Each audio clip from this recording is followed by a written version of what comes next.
Hello, everybody, and a very, very good morning to everybody. Hari Om Tat Sat, and a very, Morning, very Hariom warm Tatsat. welcome. Good morning, Renuji. Good morning, Nina. Good morning, Thangam, Darshan, Asha, Veenal, Chetali, Darshan. Good morning.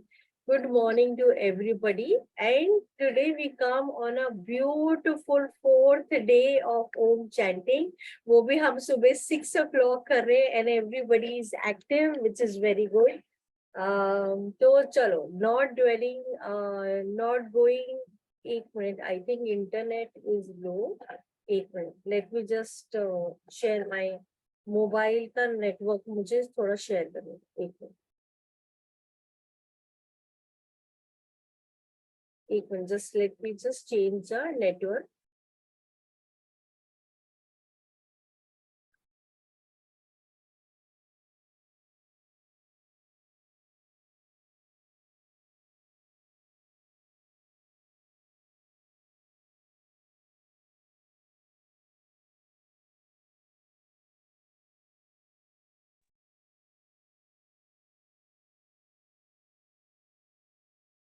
Okay, so fourth day, welcome to everybody, and let us start with our class today.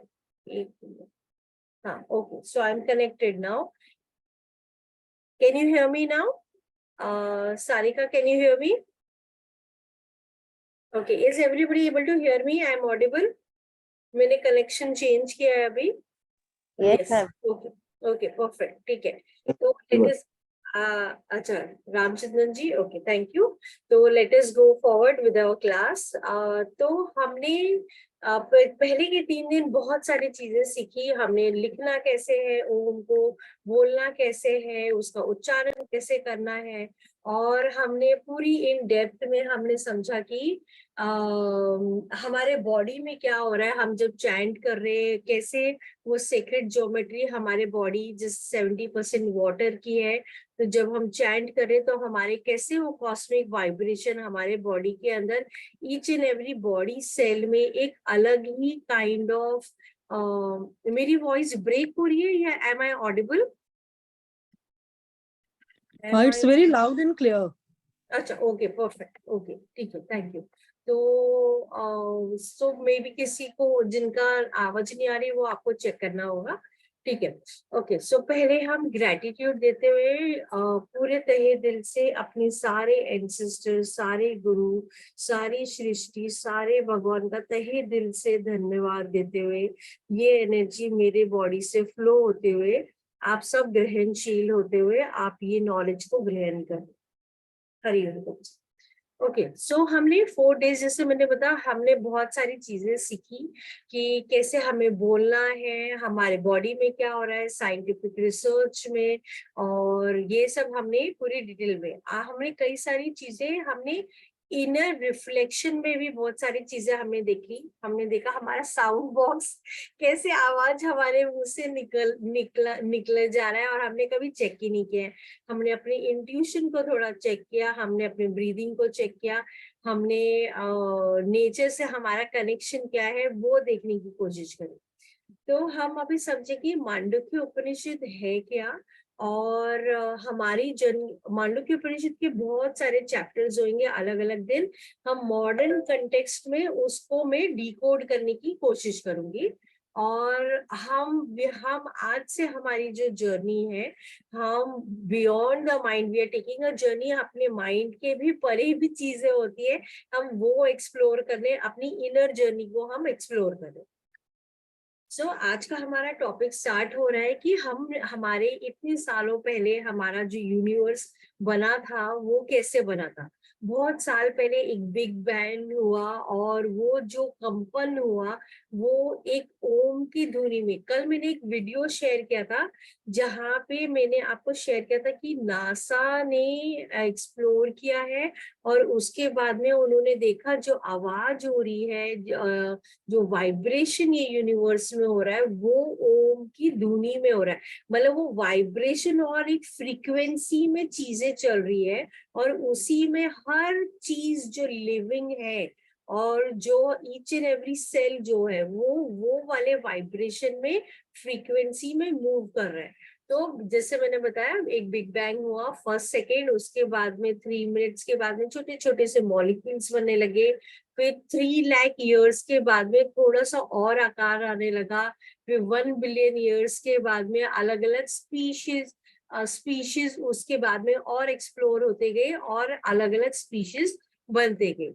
तो आज मैं आपको बताऊंगी कि हमारी language बनी ही कैसे करके। तो हमारी लैंग्वेज जो है वो हम नॉर्मली हिंदी बोलते हैं, आजकल तो हमारी हिंदी भी मिक्स्ड है, मगर जो प्योर प्योर लैंग्वेज जिसको बोला जाता है उसको संस्कृत बोला जाता है ना। तो संस्कृत की स्टोरीज 2-3 है, मगर मैं आपको खाली केवल 2 स्टोरी बताऊंगी। एक ये है कि जो हमारे लैंग्वेजेस जो क्रिएट हुए वो शिव जी बिल्कुल एस्टेसी में वो डांस कर रहे थे, और वो उनका डमरू बज रहा था, और डमरू जब वो बज रहा था तो उससे अक्षर निकलने लगे, और वो अक्षर से संस्कृत लैंग्वेज क्रिएट हुई। दैट इज दी नॉर्मल वैदिक, जो नॉर्मल स्टोरीज जो आप ज्यादातर कथाएं सुनोगे। मगर इसके पीछे भी बहुत सारे मीनिंग्स है, क्योंकि हमारे जो भी माइथोलॉजी में जो स्टोरीज होती है उसके पीछे बहुत गहरे मतलब होते हैं। तो जो संस्कृत लैंग्वेज है वो 1500 to 600 BCE में क्रिएट किए गए थे, और एक बहुत सॉफ्ट और बहुत अच्छी साउंड, अच्छे वाइब्रेशनल वाले साउंड से वो अक्षर क्रिएट किए गए थे। ओके, तो जैसे फॉर एग्जांपल आज हम लोग हिंदी बोलते हैं या हम डिफरेंट लैंग्वेजेस बोलते हैं, तो इसका एक सिमिली अगर मैं आपको देने की कोशिश करूं कि हम आज के तारीख में घी बहुत सारे जगह से खरीदते हैं, राइट। तो जब हम घी खरीदते हैं तो उसमें इम्प्योरिटीज भी होती है, प्योर भी होता है, मगर अगर आप घर पे बनाते तो बिल्कुल प्योर फॉर्म होता है। तो संस्कृत एक बिल्कुल प्योर फॉर्म है, और जब आप वो संस्कृत लैंग्वेज को प्योर फॉर्म को जब आप बोलते हो तो ये आपके बॉडी में एक अलग ही वाइब्रेशन, एक अलग नर्व्स की वाइब्रेशन आपके बॉडी में होने लगती है।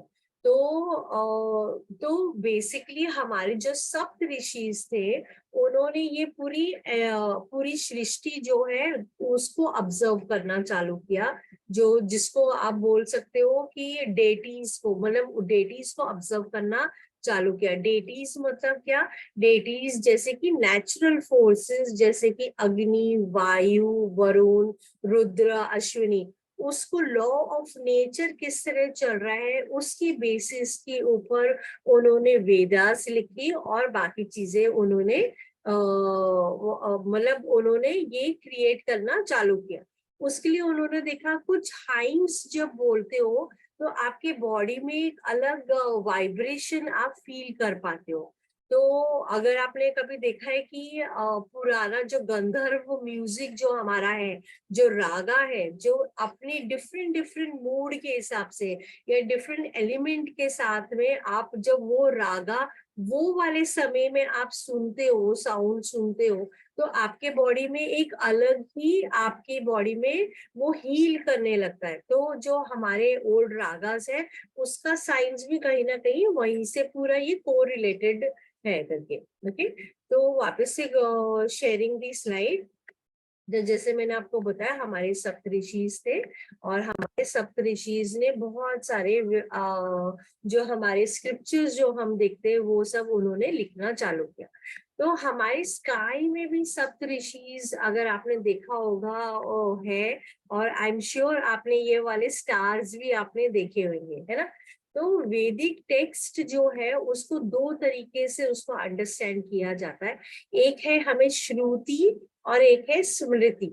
श्रुति इज आपको सुन के आप अंडरस्टैंड करते हो, और स्मृति इज आप इतनी रेगुलरली बोलते हो कि आपको आपको याद कर आ या हो जाता है।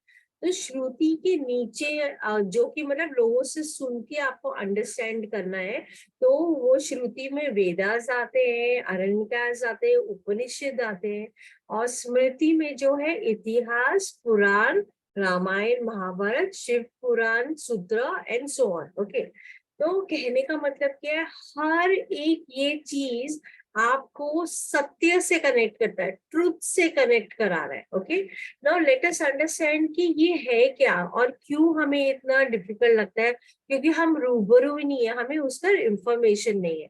तो वेदास बेसिकली नॉलेज है, और जो श्रुति मतलब आपको सुन के आपको उसको मतलब ग्रहण करना पड़ता है, अंडरस्टैंड करना होता है। हमारे 4 वेदास है, और वेदास को जो जैसे वेदास कैसे लिखे गए, जैसे मैंने बताया, नेचर को ऑब्जर्व करके, नेचर की डेटीज को ऑब्जर्व करते हुए वो हमारे वेदास लिखे गए। और वेदांता क्या है, वही वेदा की नॉलेज क्वेश्चन फॉर्मेट में अगर कोई पूछे कि ये है तो ऐसे क्यों है, तो इसका मतलब क्या है, तो वो आप वेदांता में सीखते हो। अगर उपनिषद क्या, आप अपने गुरु के सामने या गुरु के चरण में बैठ के आप उनसे स्मृति करते हुए अंडरस्टैंड करके वो नॉलेज ले रहे हो। पुराण क्या है, स्टोरी फॉर्मेट में वही उसका एसेंस जो है, तत्व जो है, जो ट्रुथ है, उससे कनेक्ट करा रहा है। महाभारत क्या है, इतिहास फॉर्मेट में वही ट्रुथ से कनेक्ट करा रहा है। तो आप कौन सा पढ़ते हो, that is entirely up to you, मगर हर चीज आपको सिंपल एक ही चीज के टुवर्ड्स लेके जा रहा है। अल्टीमेटली वो आपको एनलाइटमेंट देना चाहता है, और वो आपको मोक्ष, टोटल सुपर ब्लिस और सच्चिद आनंद वाले स्टेट पे आपको लेके जा रहा है। तो मंत्र क्या है, हम बिकॉज ओम उच्चारण कर रहे हैं तो हमें अंडरस्टैंड करना है कि मंत्र क्या है। तो मंत्र is like a mind vehicle. जब आप उसको कंटिन्यूसली आप उसको बोल रहे हो, तो आपने आपके माइंड का ध्यान आपने ऐसी जगह लगा दिया जो कॉन्स्टेंटली आप उसी का वो व्हील की तरह आपके लिए काम कर रहा है। और जब वो व्हील के जैसे काम कर रहा है, तो आपकी चित्त शक्ति, मतलब आपका जो हर एक चीज जो हम अपनी लाइफ में कर रहे हैं ना, मतलब आपने सोचा कि ये क्लास अटेंड करना है, या मुझे खाना खाना है, या मुझे ऑफिस जाना है, जो भी कुछ है वो हर चीज चित्त डिसाइड कर, तो चित्त शुद्धि पे आपको प्योरिफिकेशन में लेके जाता है। ओके, तो जब आप मंत्र बोलते हो तो बेसिकली आपकी रेजोनेंस हो रही है, वो inwards and external, inwards and external regularly करने से क्या होता है, आपके बॉडी के अंदर एक inner peace, deep relaxation, deep serenity, blissful आप महसूस करने लगते हो।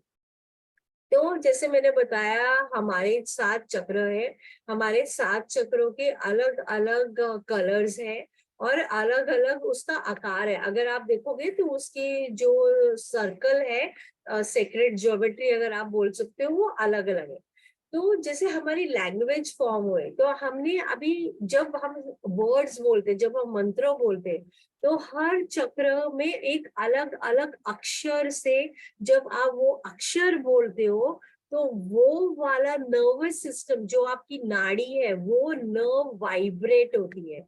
तो ऐसे हमारे अलग अलग चक्र से, वो अलग अलग चक्र से वो अलग अलग नाड़ीज हमारी वाइब्रेट होती है, और फिर हमें उसमें एक अलग ही प्योरिटी और उसमें अलग ही एनर्जी हम अपने बॉडी में महसूस कर पाते हैं।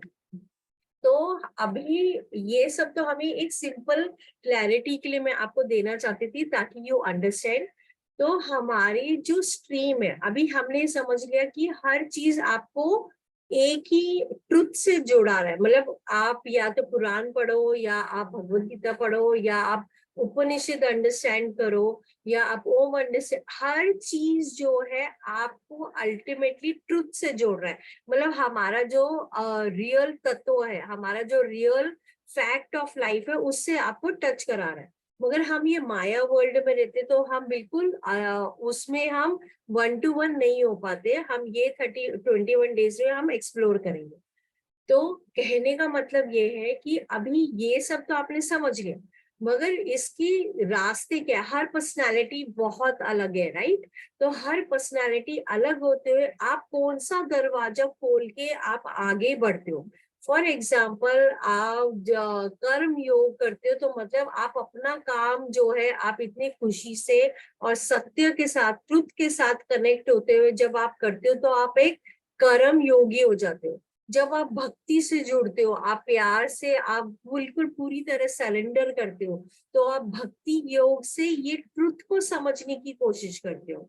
जब आप जन योग से करते हो तो आप इसको समझ के, मतलब बुद्धि से आप समझ के, क्लैरिटी के टूवर्ड समझते हुए आप लिबरेशन के टूवर्ड जाते हो। और राजयोग इज आप पूरा परफेक्शन में प्रैक्टिस के टूवर्ड्स आप करते हुए आगे बढ़ते हो। तो आज हम एक बहुत ब्रीफ हम ओम के बारे में हम जानेंगे आगे के हमारी क्लास, क्योंकि आज हम 4th डे पे ही आए हैं। आगे हम ओम को और डीपर लेवल में मैं डिकोड करूंगी। तो फिलहाल आज मैं आपको खाली इतना बताना चाहती हूँ ओम के बारे में कि ओम जो है वो आपका पास्ट, आपका प्रेजेंट, आपका फ्यूचर, हर चीज ओ में ओ म में है। ये आपके इमोशंस को मैनेज करने में हेल्प करता है, आपकी इंक्रीज्ड एनर्जी आपके बॉडी में इंक्रीज करता है, आपको स्ट्रेंथन देता है। आप कुछ भी मैनिफेस्ट करना चाहते हो, कुछ भी अपने लाइफ में मैनिफेस्ट करना चाहते हो, तो ओम आपको हेल्प करता है। ये आपको एक बहुत ही पीस, ट्रैंक्विलिटी, आपके स्ट्रेस को एलिमिनेट कराता है और एक अलग ही वाइब्रेशन में आप कनेक्ट होते हो, सुप्रीम कॉन्शियसनेस से आप कनेक्ट करते हो और वहां पे आप आगे बढ़ पाते हो। तो ये इसके बारे में और डिटेल हम अपने आगे वाली क्लास में आएंगे। हम फिलहाल इधर तक ही करेंगे क्योंकि हमारे आधे घंटे की क्लास है ना। तो ओम को हम पूरी तरह, हमें ईगो सबमिट करते हुए पूरी भक्ति से कनेक्ट करना है, क्योंकि जब आप हार्ट को आप कनेक्ट करोगे ओम के साथ और आप करोगे, एक अलग ही एनर्जी आपके अंदर उत्पन्न होगी। तो प्योर इंटेंशन कि पूरे वर्ल्ड में पीस, हार्मनी और लव रहे और हमें अपना इनर वाइब्रेशन लेना है। ओके, मैं वापस से आपको बताऊंगी कि हमें ओम चैंटिंग कैसे करनी है। अच्छी गहरी श्वास लेनी है और एक्सेल करते समय आपको ओम बोलना है। हर एक इंसान का ब्रीदिंग स्टाइल बहुत अलग होता है, तो बैकग्राउंड म्यूजिक में इसलिए लगा रही हूँ ताकि आपको काउंट रहे, मगर उसके साथ साथ आपको जरूरी नहीं है आपको बोलना है। तो आप अच्छी गहरी श्वास लोगे और एक्सेल करते समय आप ओम बोलोगे। आराम से छोड़ना है, उसको खींचना नहीं है, बिल्कुल खींचना नहीं है। ओके, तो वापस से मैं आपको चैंट करके बताऊंगी। अच्छी गहरी श्वास लेते हुए ओम,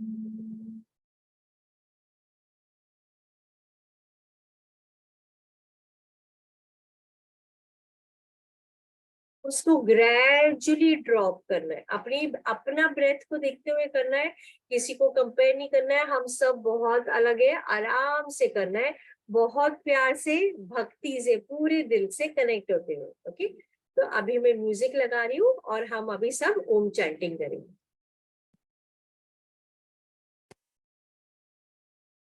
अगर आप अपनी वीडियोस ऑन कर सकते हो, I will be very grateful, क्योंकि मैं आपको देख पाऊंगी। अगर किसी का करेक्शन करना है तो मैं देख के आपको मतलब आपका नाम मैं यहाँ पे लिख दूंगी, ताकि फिर आप 1 to 1 मुझे अपना ओम कैसे आप बोल रहे हो मेरे को व्हाट्सएप पे भेज सकते हो। आई वुड रिक्वेस्ट अगर आप अपना वीडियोस ऑन कर सकते हो।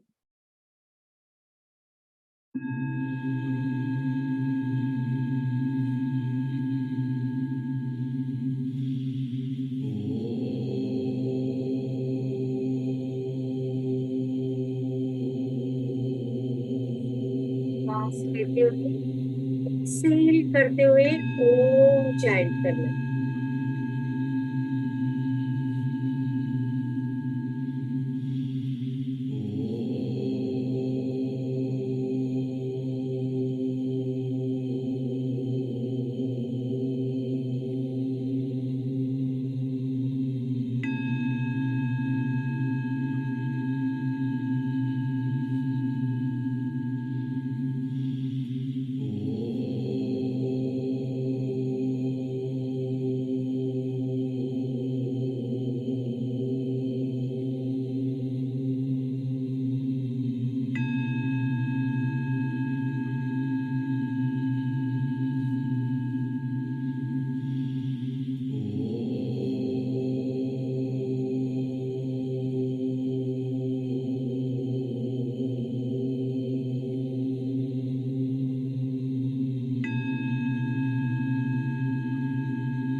Om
अब बहुत धीरे धीरे और आराम से आप ये मेडिटेशन से बाहर आ सकते हो, हाथ रब करके अपने आईज और फुल बॉडी पे आप रब कर सकते।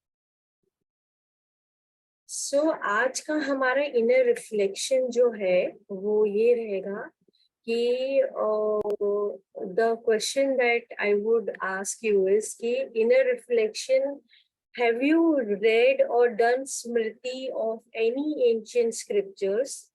क्या आपने वो स्क्रिप्चर्स पढ़ के उस पे मनन किया है? मनन इज लाइक इनर रिफ्लेक्शन, आपने वो समझ के और अंदर उसमें आपने रिफ्लेक्ट करने की कोशिश करी है। डू यू फील कि हाँ मुझे समझ आया है मगर मैंने फिर भी एक्सपीरियंस नहीं किया है वो ट्रूथ? तो आज का हमारा इनर रिफ्लेक्शन ये क्यों है? क्योंकि जब when I started my journey and when I started learning, जब मैंने भगवत गीता किया और मैं वेदांता करने लगी तो मैं एवरीडे वो पढ़ती थी, समझती थी और मैं जब मनन करती थी अपने आप अंदर सोचती रहती थी और उसके बारे में और अंडरस्टैंड करने की कोशिश करती थी, but I could understand, but I could not touch that supreme bliss, that supreme आनंद वाला state, that supreme सच्चित वाला आनंद state. And that happened only जब मैंने भक्ति ऐड करी उसमें, जब बिल्कुल पूरे हार्ट से पूरी तरह समर्पित होके I started exploring. So आज का हमारा इनर रिफ्लेक्शन यही है और आप प्लीज शेयर करना अपना ये। तो I bow down to the divinity in each one of you. And आप में से कुछ भी अगर पूछना चाहते हो तो आप पूछ सकते हो। किसी को पूछना है तो आप हेलो मैम। या हेलो मैम मैं कर तो